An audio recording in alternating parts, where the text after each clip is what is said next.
Introducing Athena's suite of publications by the Athena Center for Policy and Leadership, a not-for-profit, non-partisan think tank operating at the junction of theory and practice. Athena Notes brings you timely from top academics and journalists. Athena Perspectives keeps you connected with the latest trends and developments in Nigeria and the West African sub-region. Policy Pulse delivers monthly analysis of policy trends with Athena Governance Insights. Dive deep into national challenges and policy solutions through data-driven research. Athena Third Tier spotlights local governance at the grassroots level and offering solutions to improve outcomes at the grassroots level. Subscribe to Athena Center for Policy and Leadership today. Okay. All right, ladies and gentlemen, esteemed guests and fellow citizens, it is my pleasure to welcome you to this virtual workshop on a democracy at risk, how early defection is tilting Nigerians' political balance. This research is a research initiative by Athena Center for Leadership, for Policy and Leadership. We want to, first of all, apologize for the delay due to technical hiccup. We are very sorry on this, but we promise you we will speed up with the process. First of all, we move into the section of introducing our guest. We have the Chancellor of Athena Center for Policy and Leadership, Chief Barrister Osita Chidoka. We equally have, we're supposed to have had Honorable Midala Usman Balami, who is unavoidably absent. We have on this call Ms. Okwemi Ademelukun, Executive Director of Enough is Enough, a civil society organization that advocates for better governance in Nigeria.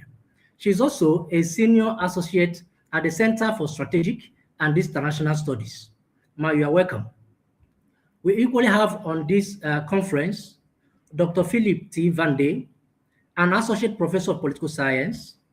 He's equally the Deputy Provost, Academic, College of Postgraduate Studies, Federal University, Lokoja, and also the Chairman, Nigerian Political Science Association, North Central Chapter. We have on this call Father Dr. Anthony Azuike, Barrister at Law, and the Head of Department, Private and Property Law, Abuja. Join me as I welcome the Chancellor, who will give us the his opening remark. Thank you. Thank you. Thank you very much, Izu, and I'm happy to welcome you.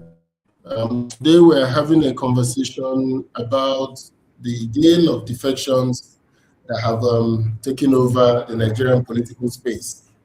Our recent publication, the Athena Perspectives, pointed us to the unprecedented nature of one-party dominance in Nigeria and the potentials and the risk it portends for democracy in Nigeria. So today we have gathered to discuss this, and I'm hoping that we're going to illuminate this topic and that Nigerians are going to see the danger and see whether our proposal on how to first statutorily make it difficult for people to decamp after collecting our votes, and then also what other options can make this can make democracy endure in Nigeria. So I welcome you all to the call, and we're here to learn, to listen, and to ensure that we push it to the National Assembly and also to all the state houses of assembly, the recommendations from this talk. Thank you and welcome. Yes, thank you, Chancellor. You actually made it brief. Thank you so much for that.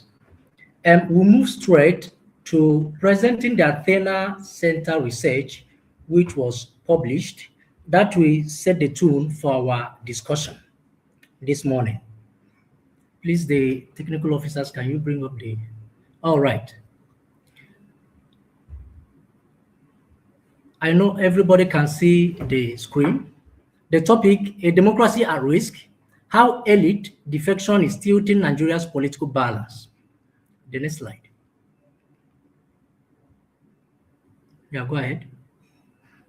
Now, the publication examines Nigeria's growing drift toward a de facto dominant party system driven primarily by, as the research finds out, early defections from opposition parties to the ruling party. Also, weak institutional safeguards, which includes anti-defection law, party finance regulation, internal party democracy. Again, incumbency advantages and political incentives that reward switching parties. Erosion of multi-party competition and legislative oversight caused by the ruling party consolidated power at the federal and state level. Now, we are looking at what the data says. On the screen, we can see that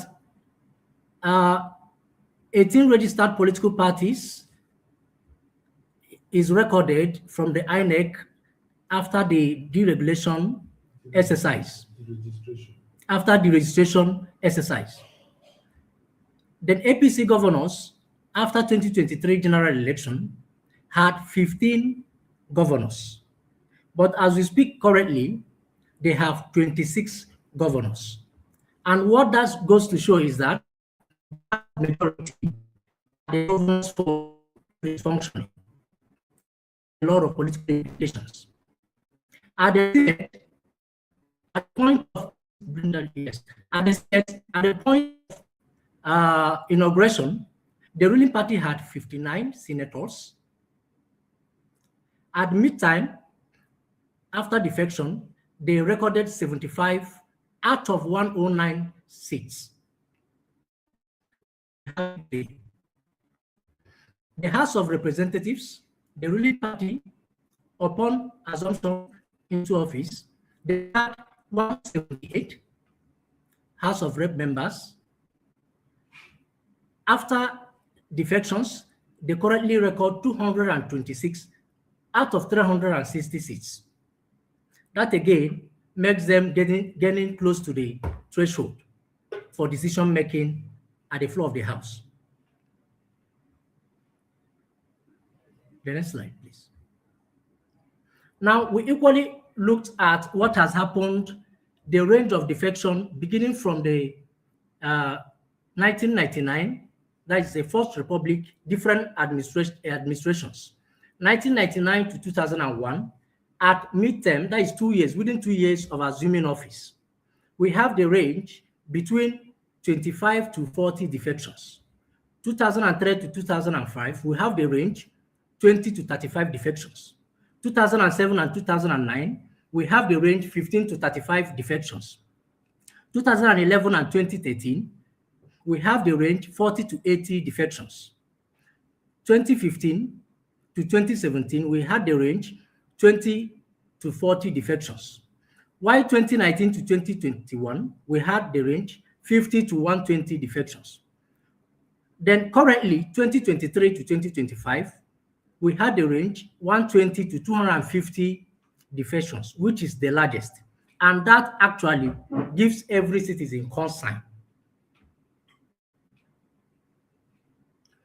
Now, this is presented in also in a bar chart form.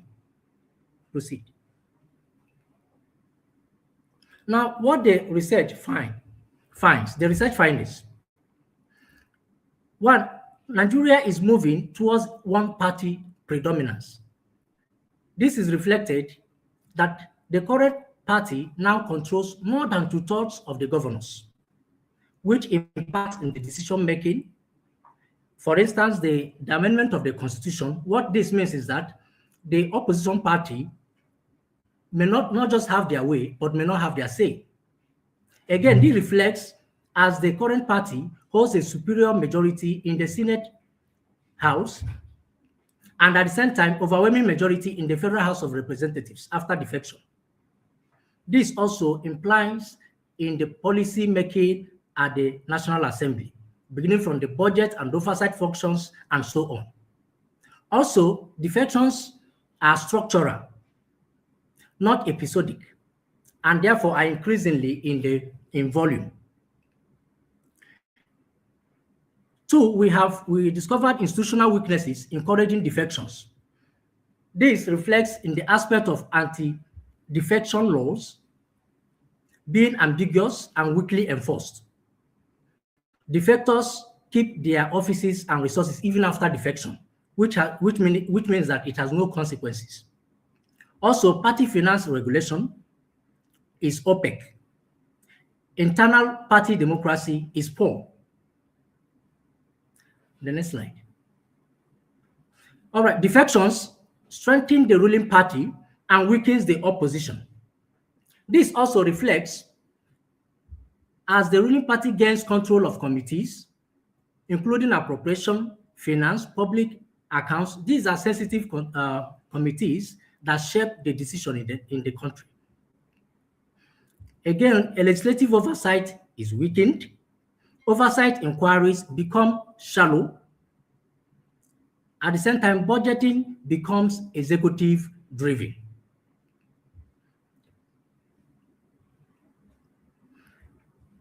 Yeah, this slide now shows that the political economy effects.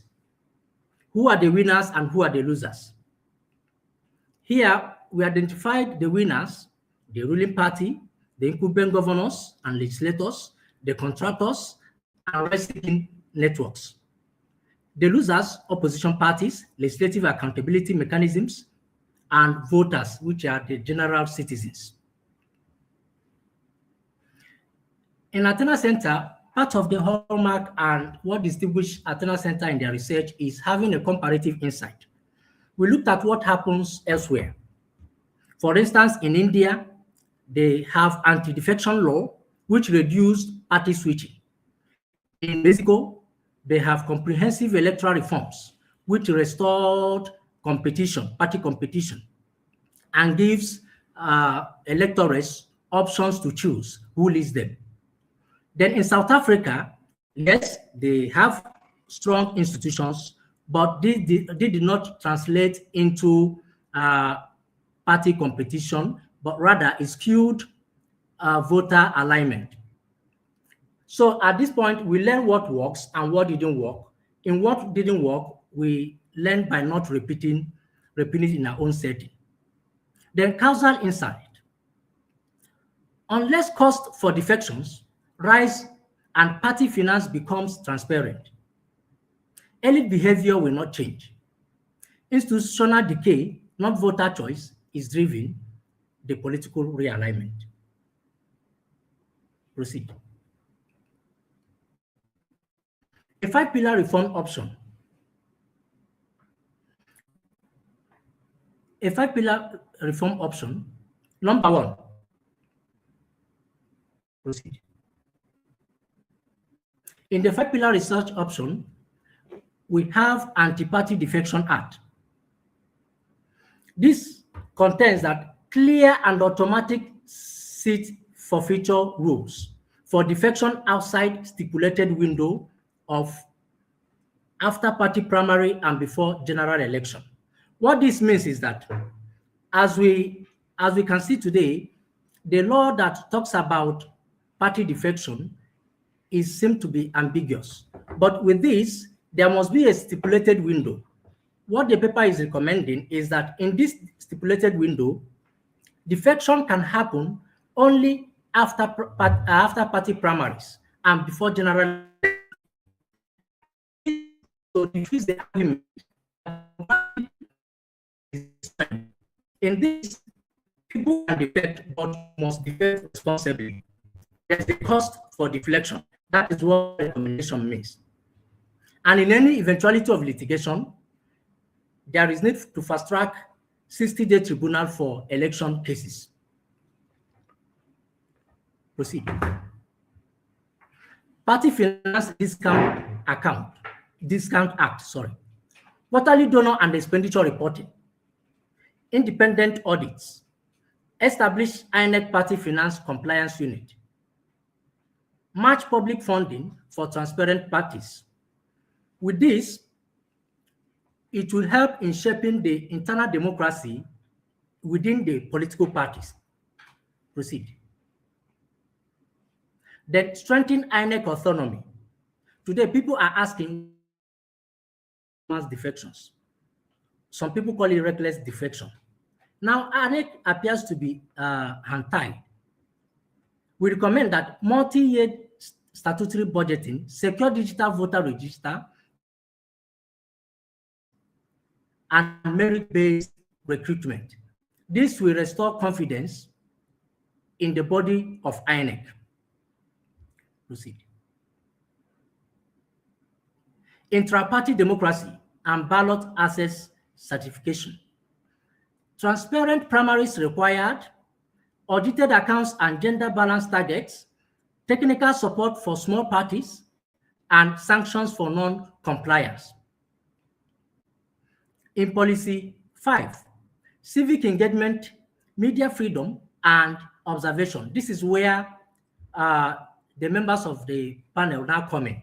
National Civic Education Campaign, legal protections for journalists, strengthen election observer networks, rapid response incident monitoring. Proceed. In conclusion, Nigeria remains formally multi-party, but power is concentrating in the APC. Early defections are accelerating this shift and eroding accountability. If not addressed, Nigeria may become a dominant party democracy where elections occur without real competition. Only a coordinated, comprehensive reform package, not piecemeal fixes, can reverse this trend. The window for reform is still open, but rapidly narrowing. Thank you. Now, that sets the tone for our conversation this morning. We have seen the findings of the paper, how opposition party is being withered, weakened. In other words, not providing options, even as 2027 election is drawing closer, for the electorate to choose who actually leads them. They are now not given the freedom, but boxed into the corner of having only one choice from a particular political party. I will begin with you. Ms. Okoyemi, the Executive Director of Enough is Enough. How do you view, if you can hear me? I can hear you clearly. Can you hear me? What is your take on this current defection as we witness it in Nigeria? I'm not sure why we're surprised, though. I think for me, that's the real question. Because as with Nigeria's political elite, when there are no consequences, we behave anyhow, or rather, they behave anyhow. So one, it's not surprising. Two, the ruling party has made it very clear that they don't like criticism. So how best do you want to communicate that than to ensure that all your politicians are under one big umbrella, pun intended? So yeah, I'm not surprised, and I don't think we should be either. Of civil society organization, what role do you think they can play in mitigating this challenge? Sorry, I didn't hear the beginning. Which organization? From civil society organizations, from the side of civil society organizations, what are your expectations? What role do you think they can play in mitigating this challenge? Well, let's go back to your recommendations. You had 5. Civil society was one of them. So I think, even within that context, and I'd like to address that within the context of the recommendations. So number 1, you had laws. You have an act. So my question is, how will the people who benefit from cross-carpeting at will pass a law that prevents them from doing so? That's number 1. Number 2, you had financial transparency and public funding. I'm not a supporter of the public funding political parties. A political party, in its truest sense, is meant to be a group of people with a shared ideology and a shared plan. Why does the federal government need to give you money? Because you people want to get together and push an agenda. There are lots of people that come together to push an agenda. So I'm not a big fan of the government or government purse going into funding political parties. And then transparency, I think that's spot on, and it ties to the INEC point, because INEC is supposed to have oversight over party financing and party funding, which INEC has done a horrible job of doing. But I guess in strengthening INEC, we can hopefully then solve that problem. And then the fourth one was intra-party democracy. Again, unless there is a demand placed on either the people within the party or the people who vote for the party, I'm not quite sure how that challenge positions to be, or we're posing to solve that problem. And maybe I missed it in the report. And the last point that you talked about is civic engagement. At the end of the day, if there are no consequences for bad behavior, they will continue. And we've seen it with the legislature. The Constitution is very clear. Unless there's a crisis within your political party, you cannot decamp or cross carpet. So what do? You create a crisis so that you can decamp. And then, if you then have it, I mean, the normal conversation was, is it at the federal level or at the state level? What type of crisis is considered crisis enough for you to be able to decamp? And even when we've seen situations where there's no crisis and people have decamped and there have not been any consequences, then what do we do? Fundamental into all of this is that Nigerians are quite Nigerians don't fully use or understand or use the power that a democracy gives them. Democracy for most Nigerians is the fact that we have elections, period. Every 4 years we come out and we vote. But all these things that we're identifying are then what happens in the 4 years. The ability to cross carpet, the ability to be recalled or not recalled, as the case may be. So the work that needs to be done really in all of this that we're saying is we need to educate citizens to use their voice. Because until citizens are making these things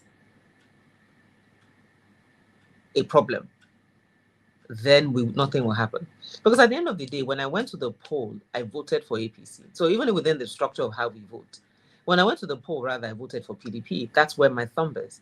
You then wake up and decide you don't want to represent PDP anymore, i.e. you don't want to represent me anymore, and you now want to go to APC. I'm not happy with that, and I speak. But the truth of the matter is people vote not because the party means anything. It's either who gave them the most money or who they've been voting PDP for ad infinitum, or they think they'll benefit from it. So whatever it is that's driving how you vote, not tied to an ideology or the party itself, means that when people do decamp, people don't really care because it doesn't really mean anything at the end of the day for their lives. And that really, I think, is where the work is. Until these choices that our political elite make are directly connected to the outcomes in people's lives, really doesn't matter. All of them have defected now. How has that changed the price of Gary in the markets? It hasn't. On to the barrister in the panel. Barrister, confirm if you can hear us. Barrister Zuike.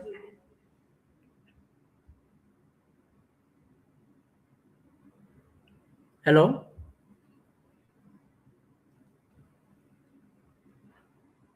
Please confirm if you can hear us. I can hear you very well, yes. All right, Father, thank you. You're welcome. There has been that argument that the section of the Constitution which talks about party defection is ambiguous. Can you throw more light on this? All right, first, thank you, Dr. Anyanwu, for inviting me to this panel conversation on democracy, which is very important to all of us, not just as citizens of Nigeria, but as thinking beings, who want to be in conformity with where the world is. Of course, like many things in our national life, there are constitutional provisions and laws that guide those things.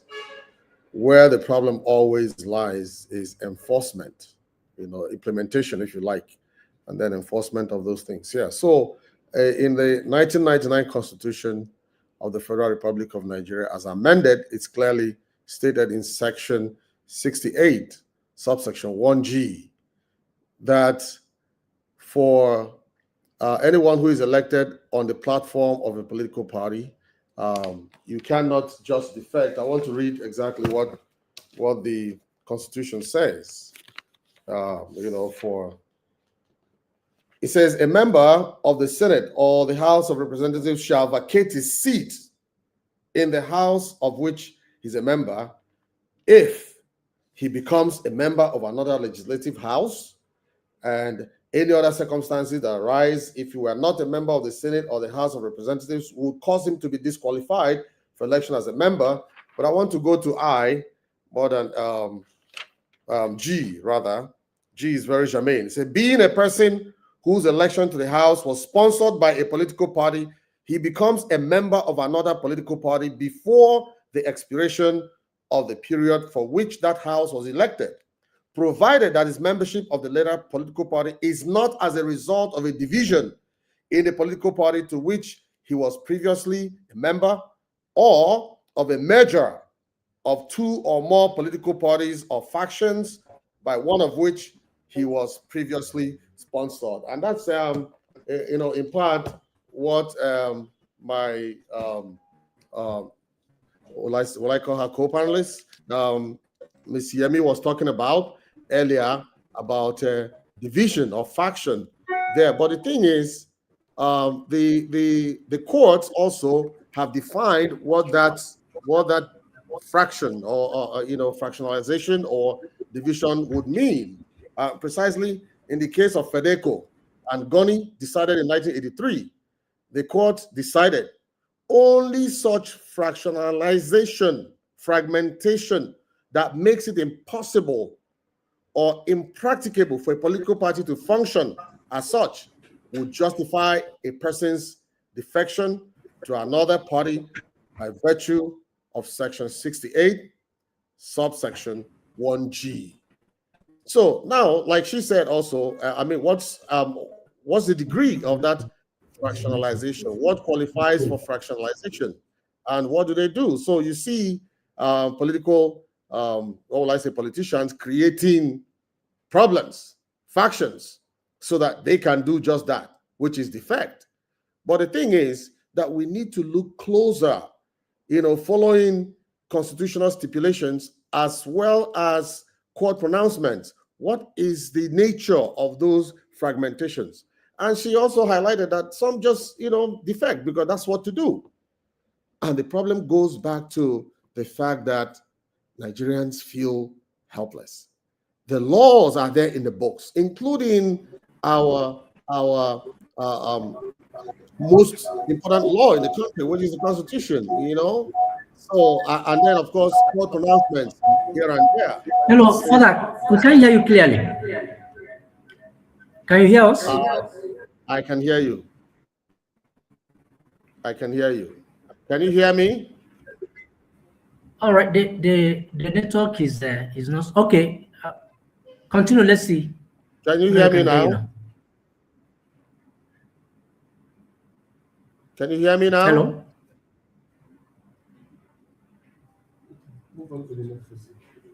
Can you hear me? All right.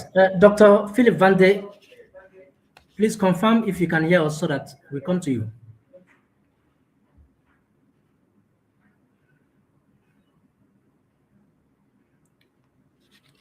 Can you confirm if you can hear us? Dr. Philip Vande? Hear you.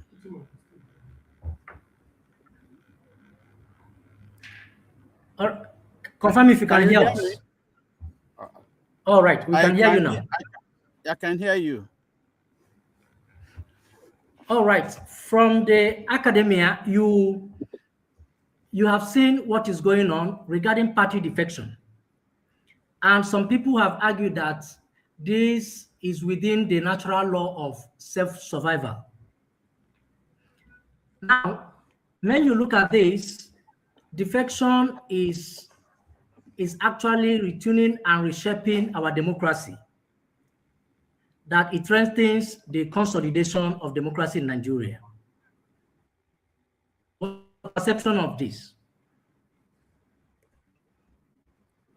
Thank you very much, Dr. Anyao.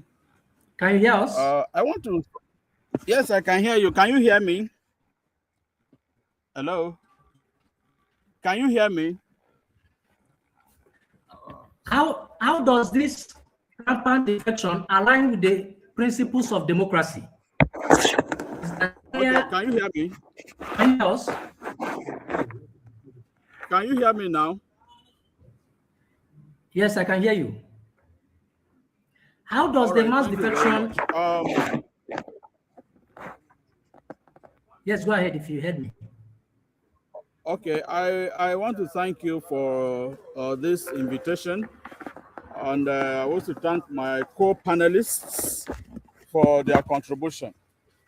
First of all, I want to say that democracy is a system of government that has come to stay, and multi-party democracy is the system that has won the accolade across the globe.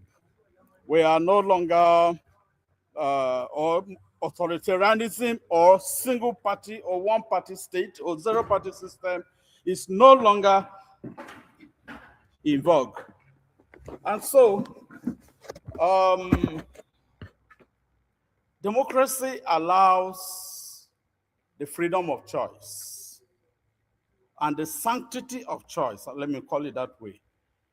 Democracy allows the citizens, particularly multi-party democracy, allows the citizens to have an increased representation. Because when you have a multi-party system, there's a wider range of political ideologies and interests that are represented in a government. When you have a multi-party system, there is an increased and expanded room for checks and balances, natural check on the power of a single party. When you have a multi-party system, you have a political diversity and healthy competition in that political system. There is also flexibility of policy formulation when there is a multi-party system. And I will assure you that when there is a healthy multi-party system, there is an enhanced voter engagement. Now, for us in academics and civil society and political analysts, we have always said that Nigerian political parties lack ideological base. They are not ideologically based. Politicians in Nigeria lack ideology. We know that there is a spectrum of political ideologies from left, centralist to the right.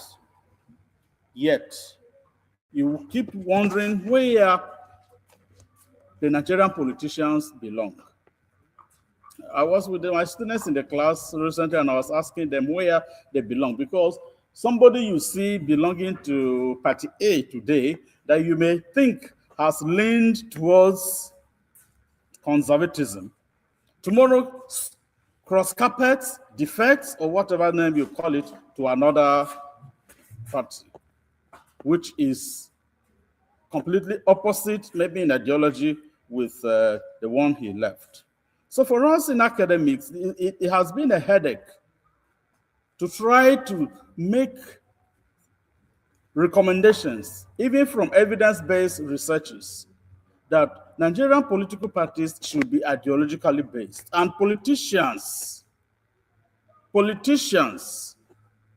should understand the idea of an ideology and stick to it. That's part of the problem that you have, that when you go to campaigns or political campaigns, you don't hear any program sold to the electorate. You go to campaigns to do what? To sing, to dance, to insult people and distribute money. That's the only thing you see at political campaigns in Nigeria. You don't hear politicians talking or campaigning and selling their programs which are based on ideology. It's a very big problem for our political system. And like your topic has said, it is a threat to Nigeria. Sorry, democracy is at risk because By the time we are all moving, or the country or the political system is moving towards a one-party state, it's a serious risk to our democracy. I was recently discussing with my students again, and I told them we should not demonize the military without taking into account what makes them to come to power. I've asked, how long will it take the politicians to learn? Because people will say the military should have allowed the politicians to learn. And I asked, how long will it take the politicians to learn? As you have said, there are a lot of factors that are leading to cross-carpeting or defections, which are weakening our democratic practice, which has made a jest of what we call the liberal-style democracy. And therefore, there is every need to go back to the drawing board, every need to go back to the drawing board to strategize and to see which political party belongs to ideology A, which belongs to ideology B and ideology C. Like Father said earlier, we have constitutional provisions which give room or give conditions under which politicians will defect. I think all of us who are stakeholders in this democracy need to look at that to make it workable, because what is in the Constitution is not workable. And like Madam said earlier, somebody can go and create crisis in the party to make others defect, or a politician himself or herself will also create crisis in the party to make him or her defect. These provisions should be made workable. As it stands, the provisions are not workable, and the politicians in Nigeria are making a jest of our democratic system. And another question is, are we ripe for a liberal-styled, Western-styled democratic practice?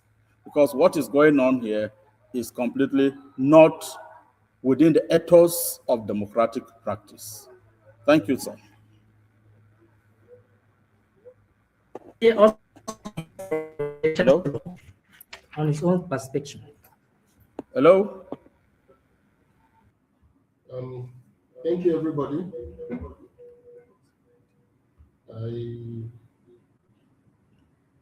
Can you hear me well now? Is the audio good?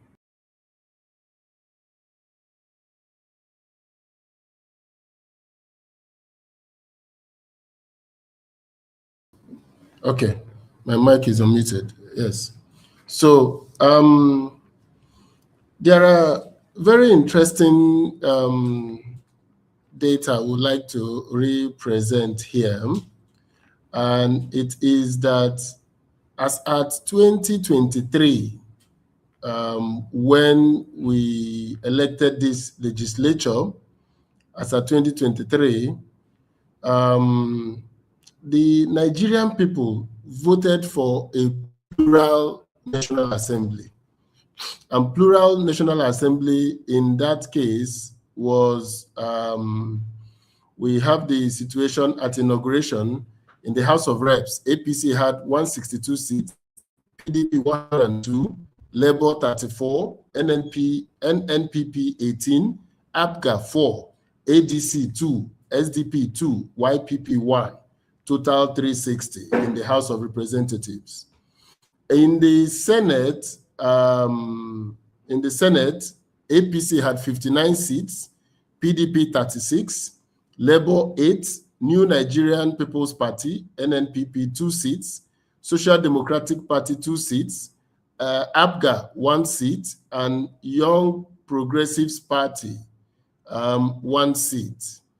I don't know if APGA had 1 seat in 2023. I don't know if that data is correct, but I know YPP from Anambra had 1 seat. Now, today, the APC now have 73 seats. That is 2/3 majority of the Senate. APC has crossed that, has hit that threshold. PDP is now 28 seats. LP is now 4 seats. LP is 4 seats. APGA is still 1 seat, NNPP 1, and SDP 1. So if you look at it very well, you will see that other political parties are net losers to APC. PDP is one of the major losers. It has lost 8 seats to the APC in the Senate. Labour has lost 4 seats, and NNPP and co have lost 2 seats, I believe.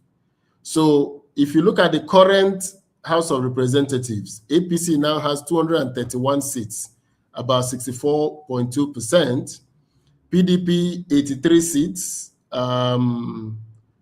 So if you look at it, APC has moved from 162 to 231 in the House of Reps. So they are now 9 seats short of 2/3 supermajority, 9 seats. And then PDP has dropped from 102 to 83. They've lost 19 seats. Labour Party has gone from 34 to 22. They've lost 12 seats. NNPP from 18 to 15. They've lost 3 seats. And effectively, APC is at about 64% now. It controls leadership, committees, agenda setting, can pass ordinary legislation without any negotiation with any other party. It needs only 9 more defections for constitutional leverage. And this is, if you put it together with the state houses of assembly that decamped with their governors. So we now have 26, 27 states that have decamped with their governors. So APC, effectively, they will need 24 state houses of assembly to pass a constitutional amendment. So as it is today, PDP is now 23% of the House of Reps, LP is 6%, NNPP is 4%. So without, and they cannot coordinate effectively, so they cannot block any bills or oversight moves. So defections, not elections, are reshaping power in the National Assembly. And this is troublesome. This shift does not come from voters. It comes from elite realignment after elections. So this is the core of the democracy at risk argument, that Nigerians can vote for a plural National Assembly, and in turn, they will get a monolithic National Assembly. So from a plural House in 2023 to a dominant party legislation in 2025, the APC's rise from 45% to 64% of seats reflects the choice. So, and this is an important point, and fundamentally alters Nigeria's democratic balance. So if you look at what has happened in the Senate, what has happened in the House, I think that when Nigerians voted in 2023, they produced a plural legislature. No party had overwhelming control, and opposition parties together held enough seats to negotiate, scrutinize, and block excesses. So 2 years later, the balance has been fundamentally altered, not by elections, but by defections. So in the House of Reps, the APC has grown from 162 to 231, today 64%. In the Senate, the shift is even more consequential. APC now holds 73 of 109 seats, exactly the 2/3 hold, the constitutional threshold. So it's not a democratic evolution. It is driven by voter preference. It is elite realignment that has nothing to do with the choices of Nigerians. So legislatures are designed, and why this matter is that legislatures are designed to be arenas of contestation. They are designed to be for compromise and oversight. Once a single party crosses the 2/3 line, those safeguards weaken dramatically. In today's Senate, the opposition no longer has the numbers to block constitutional amendments or impeachment process. In the House, the ruling party can set the agenda, dominate committees, and pass legislation with minimal negotiation. So the danger is not simply APC's strength, but the erosion of countervailing power.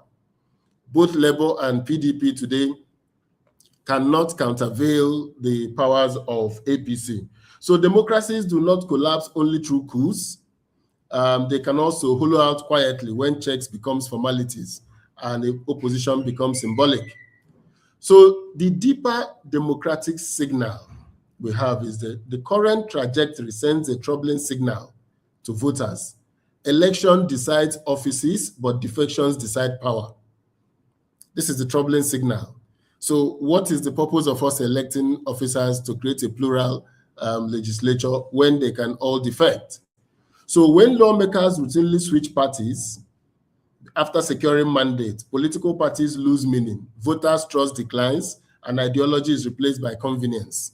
So ahead of 2027, this pattern incentivizes further defections, weakens opposition renewal, and concentrates power at the center. Nigeria is not yet a one-party state, against all explanation, but it is drifting towards a one-party legislature.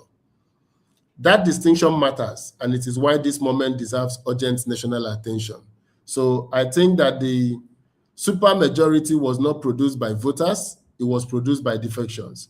And we are sliding into a one-party state. We are not sliding into a one-party state, but we are fast becoming a one-party legislature, and that has implications for the new year. So I just felt to put again all this data in our conversation, throw it into our conversation, and see that with this, we have changed the national anthem with a simple majority. We have passed the national new tax laws. What else are we going to pass? What else is going to change?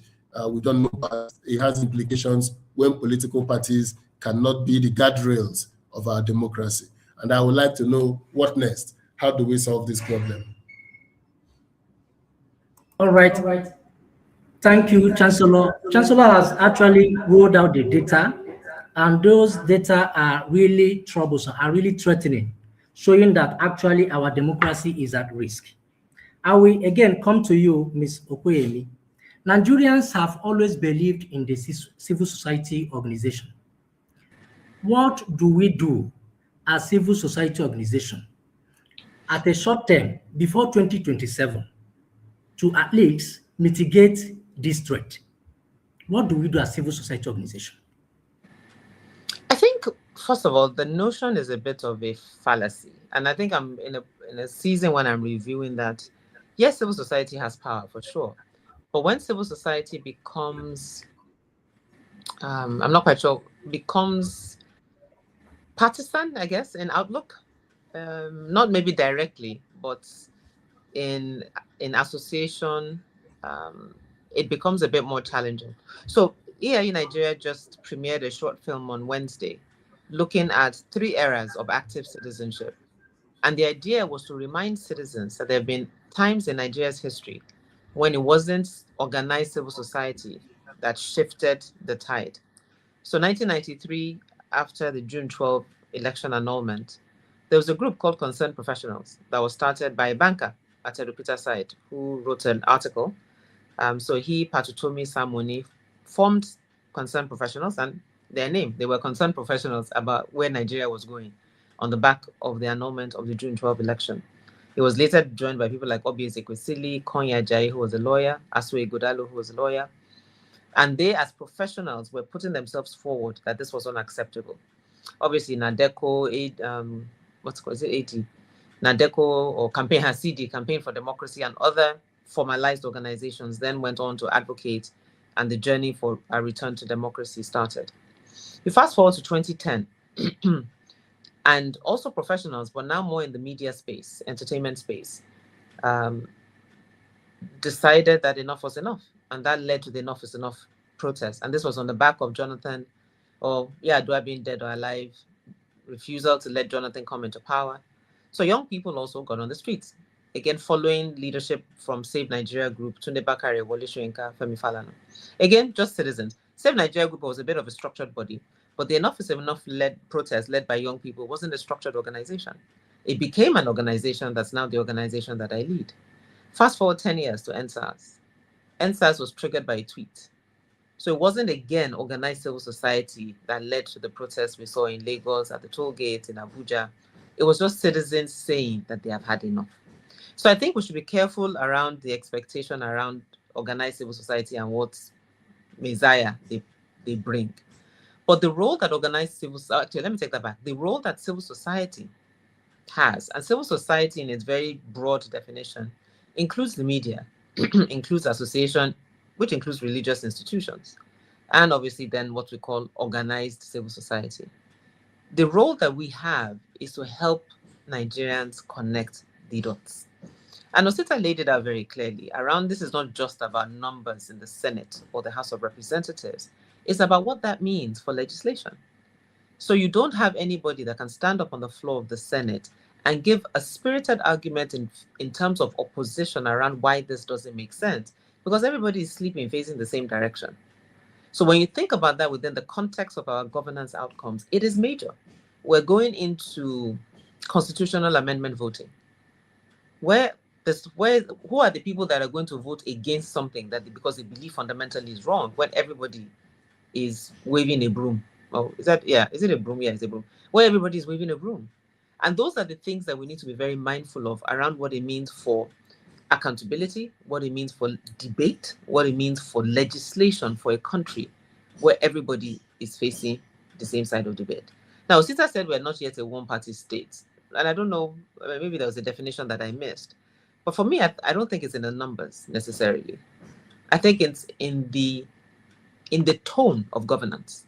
So you might have, for the sake of argument, out of 109 senators, you have 50 that are APC, you have 59 that are whatever else. So APC is not dominant, opposition is dominant. But if opposition is afraid to speak, or opposition chooses to speak, so the point is almost like, okay, I'll stay in APC, in PDP, but I just will not be contrarian, I will not contradict anything. Of what use are the fact that you're in an opposition party? And that's people who are in political office. When civil society players are getting picked up for criticizing a governor, I mean, there's a gentleman in Anambra that was granted bail in July last year, but he's still in prison. Why? Because the governor doesn't like the fact that he spoke about the business of body parts in Anambra State. He's still in jail. So that for us is really, for me, why I say literally it's almost a one-party state, because everybody is facing, well, not everybody, but dominant narrative about people facing the same side, and a fear and unwillingness and a disconnectedness from challenging that is a real problem. Thank you.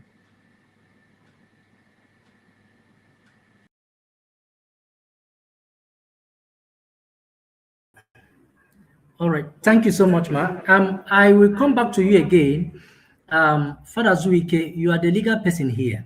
Though the network didn't permit us to get your full perspective on the ambiguity of the law that has to do with defection. However, whatever civil society has to do, whatever every Nigerian has to do, must rely on the law. What kind of law or the section of the Constitution that deals on this matter of defection do you want to see? And again, the interpretation of the law by the judiciary, looking at what played out in the Rivers State case, House of Assembly defecting and not defecting, defining what kind of law do you want to see and interpretation? Thank you.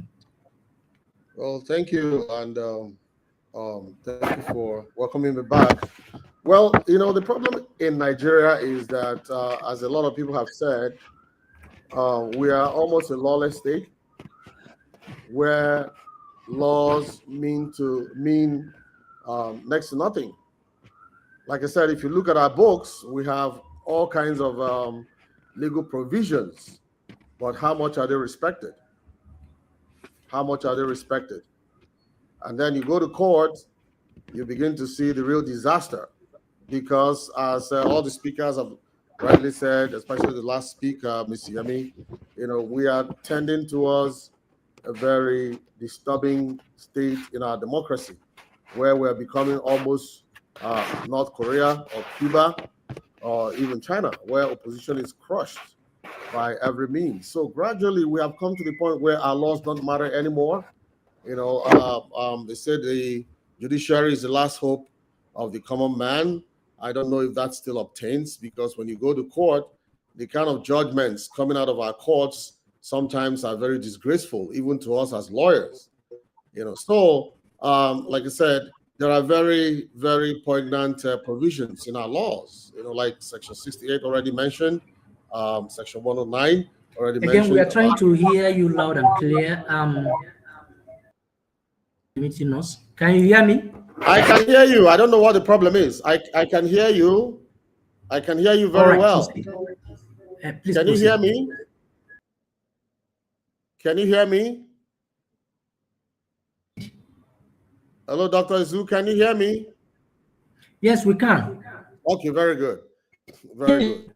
So, yes, and there is an ambiguity in that defection law in the Constitution that I want to highlight.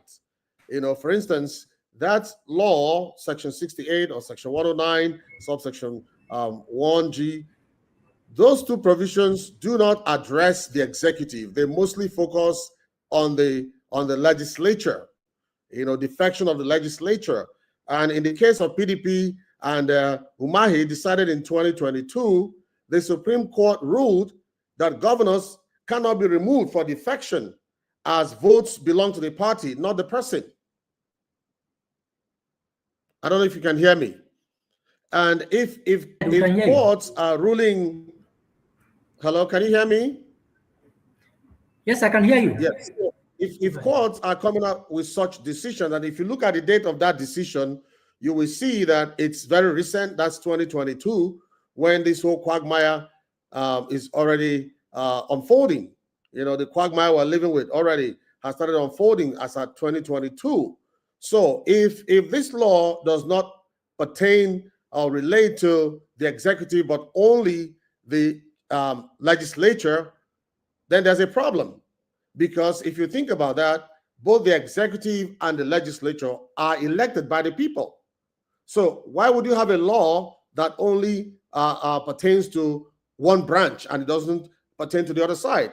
And then the third leg, which is the judiciary itself, that should be righting these wrongs, in fact, is basically almost colluding in the erosion of our democracy by the kind of ridiculous judgments that we see coming out of our courts. So, and like Honorable Osita said earlier, we are in very troubling times in our democracy. I worry every day about our democracy and its ramifications. You know, if you look at the insecurity that is ravaging our nation, for instance, you see lawmakers go to street and they talk about irrelevant things rather than things that should, you know, confront the real issues of the nation headlong. So the judiciary is compromised, the legislature is compromised, and of course, the executive is leading the way in bastardizing this democracy that was hard fought and hard earned by, you know, some of our elders still living today. So it's very troubling, I have to say. Laws notwithstanding, you know, and like I said, the laws are in the books, but how much are they implemented? How much are they respected? You know, even when courts give judgments, how much does the executive respect these court judgments? You know, the court says grant somebody bail, to no avail. You know, it's ignored. But if an individual does the same thing, flouts the same, you know, court judgments, he's arrested or some other sanctions are applied. So you begin to wonder, are we still in a democracy? I don't know. I don't know. Thank you. All right. Thank you. Thank you, Father Zuike. Before I come to Dr. Philip Vande, please, our viewers, the audience, you have the comment section. Please roll in your questions. We assure you that will be taken. We understand that Ms. Okoyemi is having another engagement. Ms. Okoyemi, before you leave, if you're still in the house, please, we want to get your final submission. Way forward. Your final submission on the way forward. Thank you. I mean, I said it in my opening remarks around until citizens understand the gravity of what's going on. I'm not sure we can really make this make sense other than have an academic conversation about what is right and what is wrong. The law is the law. And the gentleman that just spoke before said one part, it's a huge gap in the Constitution. Even as faulty as it is regarding the requirement that there must be a crisis, at least there's something there for the legislative arm. But as he said, the Supreme Court has also given judgment that because people vote for a party, not against the individual, that you can't do anything Sorry, maybe I misunderstood what you were saying, but anyway, I guess the point I'm trying to make is that with the legislative arm, there's something in the Constitution, but even with that, it's not that we're paying attention to it. So anything that will require a change that cannot be left to the, what's the English word I'm looking for, to the goodwill of thinking that those who it benefits will change it. As they say, turkeys don't vote for Christmas. So understanding that, and I guess I'm quite curious, to be honest, to see what Osita's thoughts are given the research and the fact that he's also been in a political party. If the people who would benefit from it are not going to change the dynamic, because we're in a democracy, the only other way to change it is to get the people who don't benefit from it to make a demand, to place a demand. And the only way to place a demand for something is to understand it and decide you want it. So I cannot be shouting that I want to eat fried chicken this morning if I don't know what fried chicken is. Like, yeah, I can be making noise if everybody's making noise, but there's no conviction, we'll move on. But if I have tasted fried chicken, and fried chicken is very sweet, and I know that if I do 1, 2, 3 things, I will get unlimited supply of fried chicken, there's an incentive for me to do those things. And I think that's how I see it in terms of the role of citizens. There's no what's the English word? There's no incentive for this thing to change, both on the part of the political elite and citizens who don't really understand how this benefits their life either way. Thank you for having me, and I do apologize that I have to run. Thank you. Actually, unless the sister wants to give me if he's there, does the sister want to say something? Because I'm very curious what he thinks, since we're having a conversation. So it's not just a one interview. It's a panel, so it should be a conversation. Yes. Well, say that again, Yemi. I didn't. No, I was just saying that it's instead of it structuring it as a panel and questions, that we can have a conversation around it. Yes, so I was saying that I was curious what your thoughts are. Having been in government, being a member of a political party, chickens don't vote for Christmas. So for political parties that benefit for the ability to fluidly move between parties, from a legal point of view, I don't see them doing anything. Because even if we look at the provisions in the Constitution that makes it illegal for legislators to cross carpet, they're doing it freely with no consequences. So governors are now an extra level where there's even nothing written. So I said, if the people who benefit are not going to change the law, the only other people that can force it are the people who vote for them because it matters to them. They've seen a connection. So I use fried chicken as an example, that I can't be demanding fried chicken if I've never eaten fried chicken. But if I've eaten fried chicken and I know it's sweet, and you tell me if I do 1, 2, 3 things, I can have an endless supply of fried chicken, I will most likely do them so I can get my fried chicken. So what do you think? Yeah, this very, very, very valid point you're making. So it is a cautionary tale. PDP was in this situation at some point. We had 28 governors at some point in this country, controlled the National Assembly. But the fact remains that eventually that's shifted, and it is now the APC. So the APC will be making a structural mistake to confuse elite defection with popular support. Yes. And that is an important point. And we're coming out, we're introducing what we call Latina Confidential very soon, where we will publish some, strong data on patterns and behaviors we've seen from our research, and it will be only for our subscribers. But one of the things we know is that defection has no bearing on presidential elections. I wish that they can look at the data. It was at the height of PDP's power in 2003-07 that they lost their efforts to amend the constitution in Nigeria. The so-called third term was at the height of PDP's power. Despite PDP having strong governors in the north, they consistently lost to Buhari, who had no governor at that time in the north. And Peter Obiri did that again in 2023. So it is clear that this is a misreading of Nigeria's political trajectory. There are factors that make us vote, not political parties, not governors, not legislators. And those factors we will reveal in our confidential publication, just so that we don't promote certain trends as a culture. But invariably, what I'm hearing you say is that the political parties have no incentive to change the structure.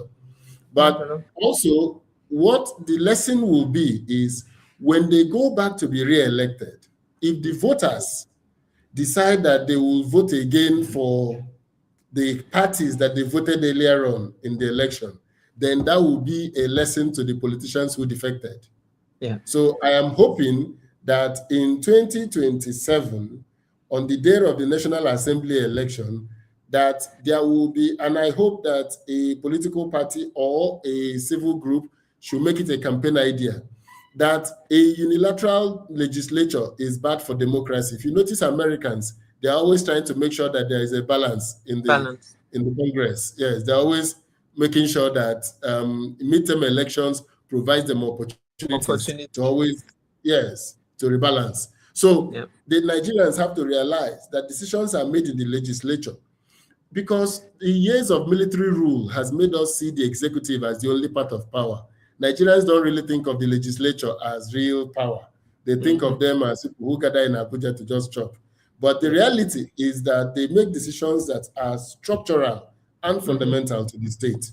Now, the final place is the Nigerian courts.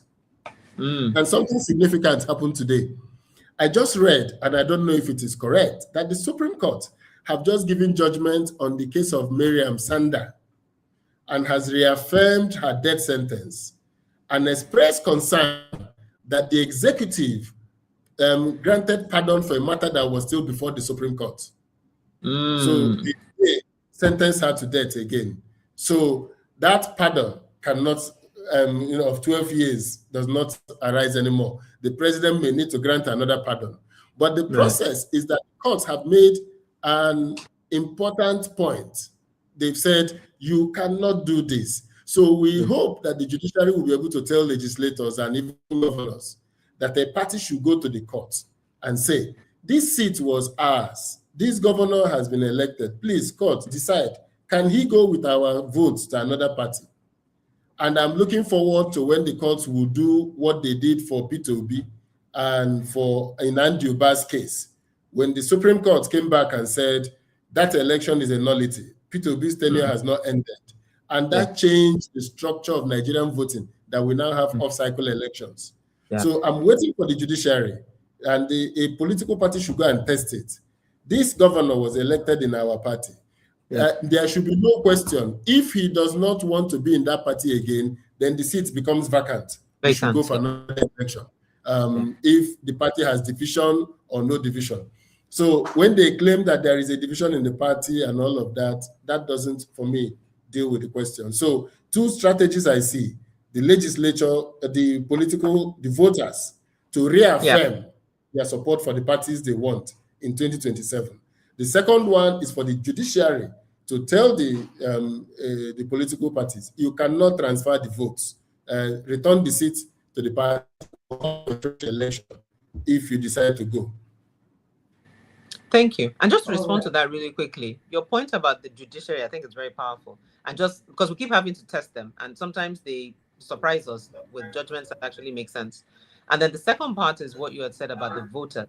And I think your data, when you do share it, it will be an important advocacy tool to help citizens understand that let's not feel as powerless as it's being communicated because a governor has defected, but that voters can actually use this opportunity to show that they ultimately have the power. So thank you. Thank you for having me. All right. Bye. Thank you. Yes. So in that spirit of conversation, you can introduce all the other speakers, yes, on the screen so that we can converse. All right. As Chancellor has rightly said, Father Azuike has a question for the Chancellor. Father, please. Yeah. Honorable sir, thank you. Thank you for, let me put it this way, giving me hope. Many of us still have that hope in Nigeria. So that's why we're still sticking around and doing what we can. But I want to also throw out a question there. From my assessment of our democracy today, the executive has pretty much, subsumed or sucked up the other branches. As a legal man myself, hearing a group of judicial officers singing, "On your mandate we shall stand." That's between a scandal and a Sorry, loss they of said confidence. they did not. They said they did not sing it. They said they did not sing Okay. it. They've clarified that they did not. All right, but social media is like people's conventional media today, because often we don't get some of these things in the mainstream media. All right, so if they did clarify, that's great to hear. But I'm just trying to get to the point of if our suspicions are right that the judiciary is pretty much stooge to the executive today, how are we sure that we can go to court even using these constitutional provisions and challenge these defections and come out with a smile? What am I saying? For instance, the constitutional provision here that says if you go over to a different party on a party's ticket, you are supposed to lose that. So we should all go back to court and challenge it in the hope. But I think people are emboldened to just cross carpet anyhow, because perhaps they think that the same judiciary that brought some of them in is going to protect them. So that's me being cynical, in a way, regarding the political landscape of today. So maybe you can reassure us or me that it's really possible to get that. You've discussed a criminal case. What is a criminal case? I know there could be political influences in criminal cases as well, but when it's purely political, experience has taught us not to expect too much today, and that really makes me sad. That makes me sad. It is a very sad situation, I agree. Very sad situation. But I think we should try it in court. I agree with you that it should be tried in court. We can go and try our luck. And yes, whether it is as a constituent, a political party, or I don't know how other people can come in, but I believe a constituent will have locus and who was a voter in that election. And I also believe the political party that elected the platform on which he was originally elected will have the locus to take on this matter. Thank you. All right. Thank you so much, Chancellor and Father. Do we have some questions from the audience? All right. From Mary Ekweu. APC knows that the people can vote individuals not based on party, but based on capability of contestants.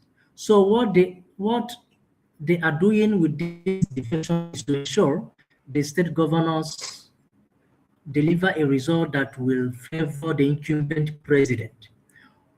Now she asks, what power as citizens can we use?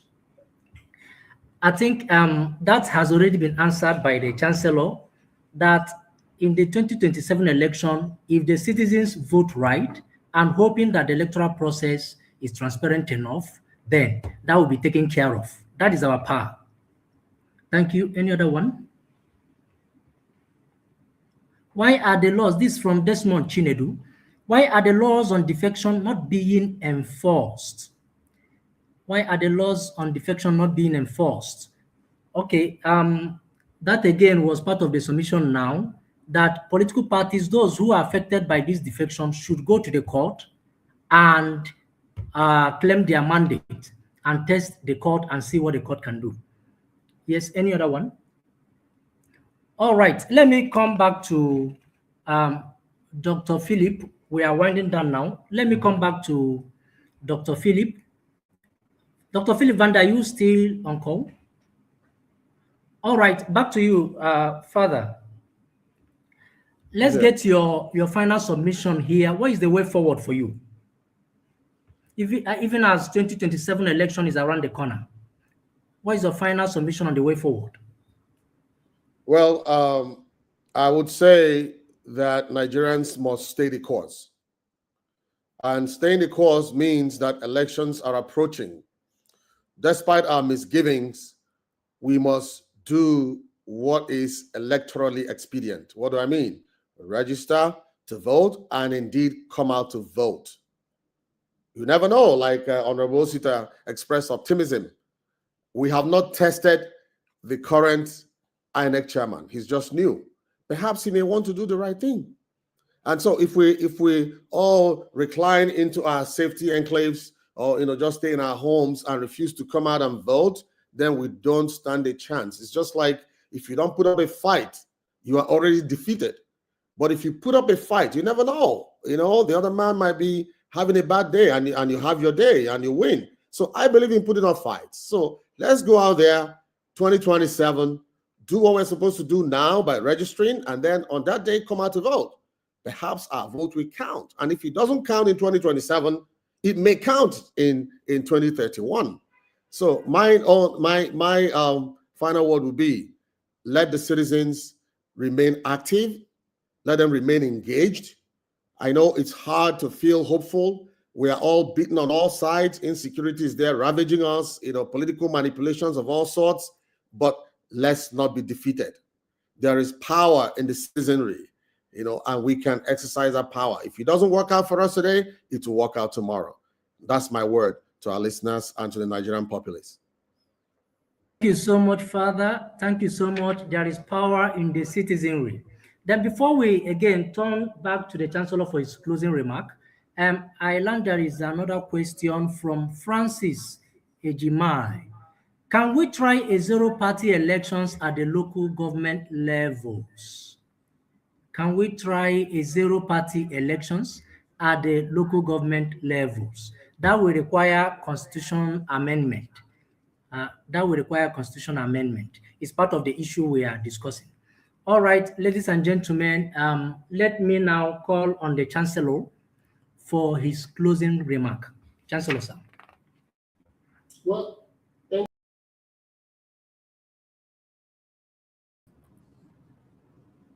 yes, thank you, everybody. I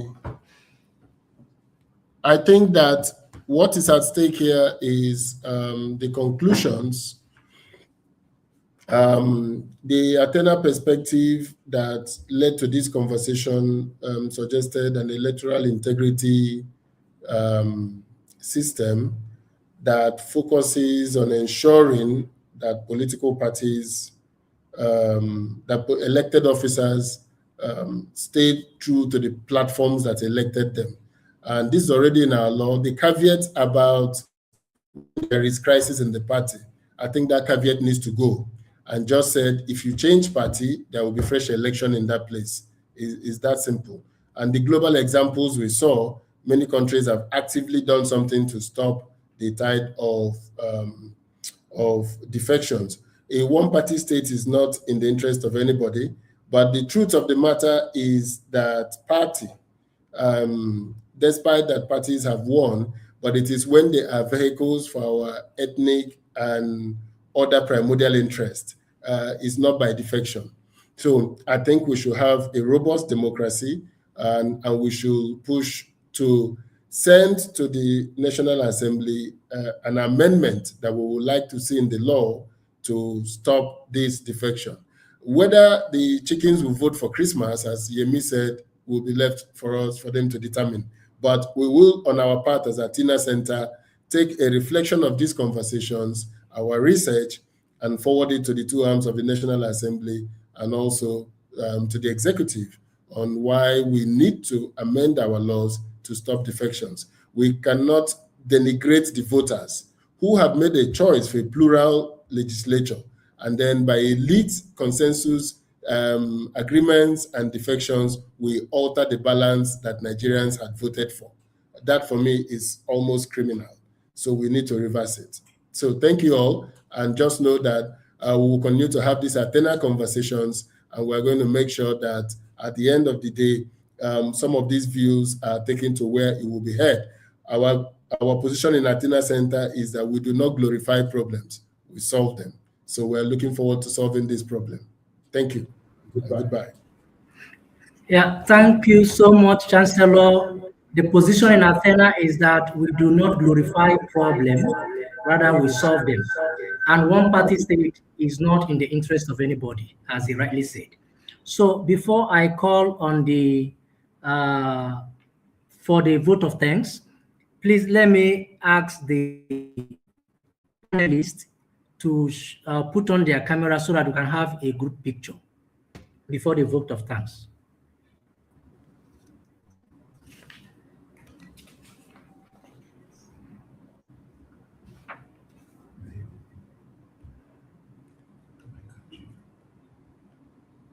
Yes.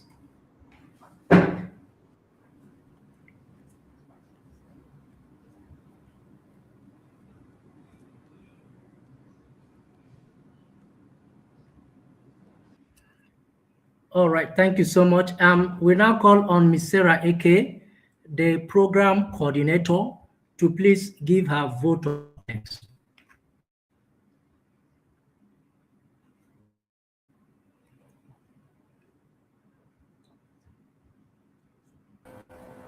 Thank you so much, Dr. Izu. Ladies and gentlemen, on behalf of the Athena Center for Policy and Leadership, I sincerely thank our distinguished panelists for sharing their invaluable insights during today's webinar. Your contributions have enriched our understanding of the challenges on mass party defection and their impact on Nigeria's democracy. I also extend our gratitude to our participants for joining and engaging in this important conversation. We appreciate your time and commitment. Thank you once again, and we look forward to having you in these kind of conversations on how to move Nigeria forward. Thank you. So much, Ms. Sarah Eke, and that brings us to the close of this all-important event. Thank you so much.